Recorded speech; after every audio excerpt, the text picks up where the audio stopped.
So anyway class 11 को computer साइन्समा हामी unit 1 computer system हेर्दैछौँ र यसमा हामी भने यस ट्युटोरियलमा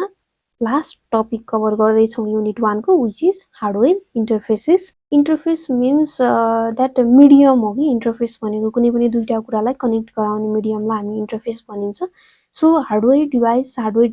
कनेक्ट गराउने इन्टरफेसलाई के भनिन्छ हार्डवेयर इन्टरफेस भनेर भनिन्छ भनेको अब हामीलाई के थाहा छ हामीले कम्प्युटर युज गर्नु पर्यो भने हामीले त्यसको हार्डवेयरको क्यापेबिलिटीहरू युज गर्नुपर्ने हुन्छ हामी युजर हो कम्प्युटरको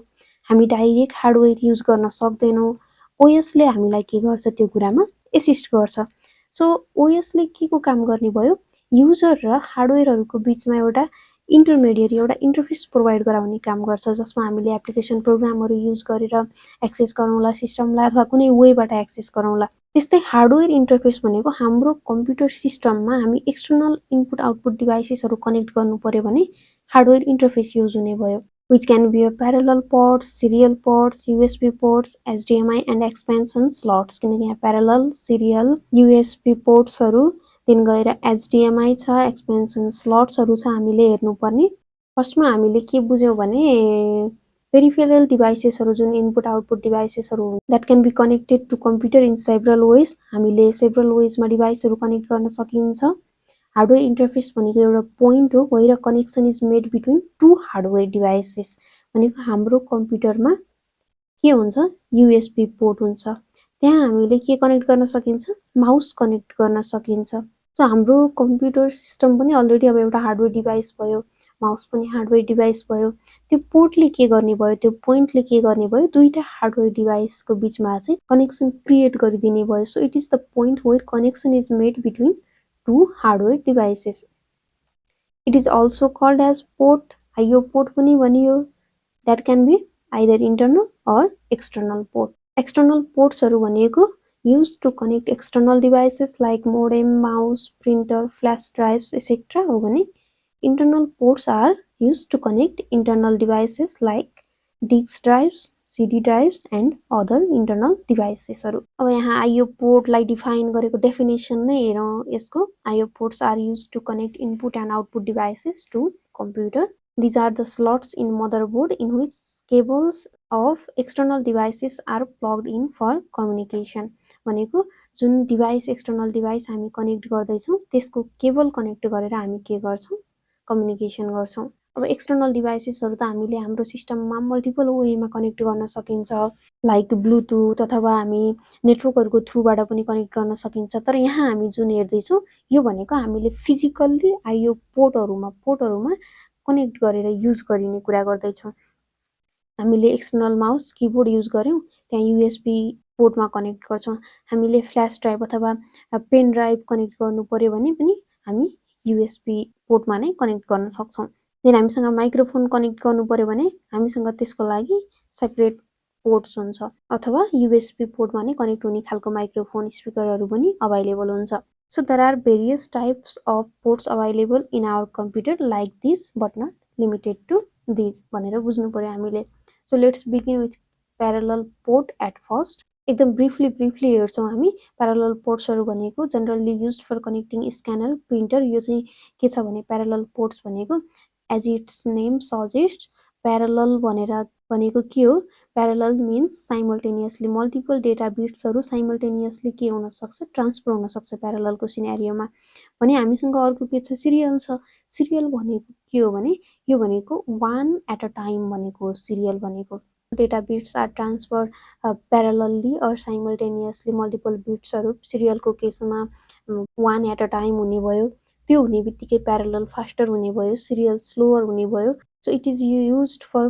फास्टर स्पिड डिभाइसेसहरु भने यो स्लोअर स्पिड डिभाइसेसहरुमा युज हुन्छ यहाँ त्यही कुराहरु छ parallel ports are also called as printer plot which allows transfer of all the bits of word simultaneously or in a parallel way and it is used to transfer data at faster rate for high speed peripherals like disks or tape scanner printer हरु भन्न सकियो then next भनेको के हो serial port हो it allows transmission of data in serial way भनेको मैले already भनिसके it is also called as communication port and used for connection of external devices like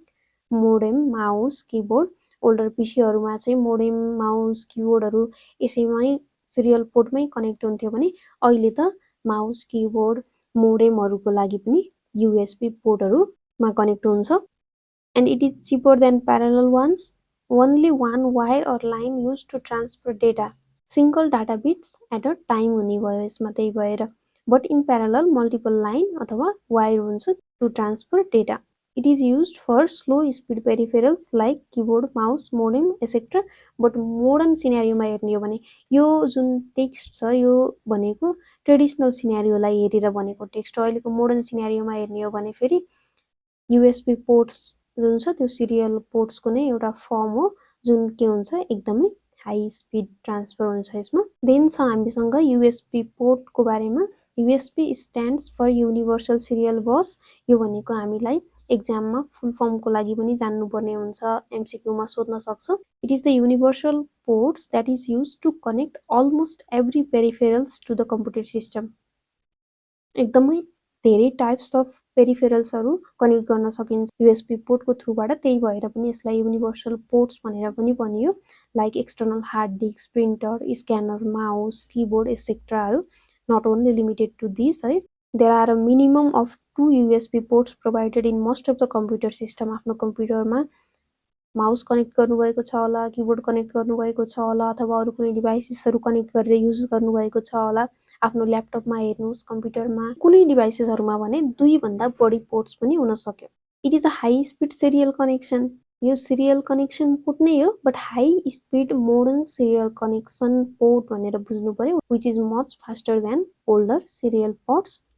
Many peripherals like USB keyboard, USB mouse, USB modem, digital camera, web camera हरु same USB पोर्टमा connect भएर काम गर्न सक्छन् भनेको एउटै पोर्टमा हामीले त्यो one by one एउटा युज गर्ने पछि अर्को युज गर्ने त्यही पोर्टमा मल्टिपल डिभाइसहरु हामीले कनेक्ट गर्न सकिन्छ देन अनदर के छ HDMI which stands for high definition multimedia interface which is a connector and cable capable of transmitting high quality and high bandwidth streams of audio and video between devices. It can be used with devices such as HDTV, projector and external monitors, etc. etc. means not only limited to this भनेर बुझ्नु पर्यो यो मात्रै हुन्छ भनेर बुझ्नु भएन है नेक्स्ट भनेको हामीसँग एक्सपेन्सन स्लट्स छ which is a connection or port inside computer on motherboard जहाँ कि हामीले हाम्रो सिस्टमको क्यापेबिलिटीलाई एक्सप्यान्ड गर्न सकिन्छ त्यसलाई एक्सपेन्सन स्लट्स भनिन्छ It provides an installation point for a hardware expansion card to be connected. For example if हामीले चाहिँ हाम्रो सिस्टममा नयाँ भिडियो कार्ड इन्स्टल गर्नु पर्यो भिडियो कार्ड भनेको हामीलाई थाहा छ यो भनेको भिडियो इनपुट आउटपुटको लागि के हुन्छ भिडियो कार्ड युज हुन्छ भिडियो कार्ड भनेको हामीले भिडियो इनपुट आउटपुटमा सुनेको हो हामीले अडियो इनपुट आउटपुटको लागि साउन्ड कार्ड भनेर पनि सुनेको थियौं सो हामीले यहाँ साउन्ड कार्ड भनेर पनि मेन्सन गर्न सकियो if we want to install a new video card new sound card or new network card in our computer then हामीले त्यो एक्सपेन्सन कार्ड पर्चेज गरेर जहाँ त्यसको लागि कम्प्याटिबल एक्सपेन्सन स्लट छ त्यहाँ कनेक्ट गरेर हामीले एक्सप्यान्ड गर्न सकियो क्यापेबिलिटी हाम्रो सिस्टमको यसमा हाम्रो अब मेमोरीको लागि पनि एक्सपेन्सन स्लटहरु हुन्छ हाम्रो सिस्टममा एभ्री अब कम्प्युटरहरुमा एक्सपेन्सन स्लटहरु कस्तो कस्तो एक्सपेन्सन स्लट हुन्छ त कतिवटा एक्सपेन्सन स्लट हुन्छ त भन्ने कुराहरु फिक्स भने हुँदैन It may vary based on different types of computers and the capability of computer. Every computer motherboard is different. To determine how many expansion slots are on your computer motherboard, identify the manufacturer and model of the motherboard. अब expansion slots हरु हेर्ने हो भने यहाँ various types of expansion slots हरु हुन्छ जुन हाम्रो सिस्टममा अवेलेबल हुन सक्छ यसरी यो सबै कुराहरु के को लागि कस्तो कस्तो एक्सपेन्सन स्लट्सहरु अवेलेबल हुने रहेछ त्यो स्लट्सहरुमा के कनेक्ट गर्न सकिदो रहेछ भन्ने कुरा एकचोटी सर र नलेजको लागि हेर्न सक्नुहुन्छ सो युनिट 1 मा हामीले हेर्नुपर्ने भनेको यति नै थियो so thank you for watching this video if there is any confusion then please let me know in the comment box thank you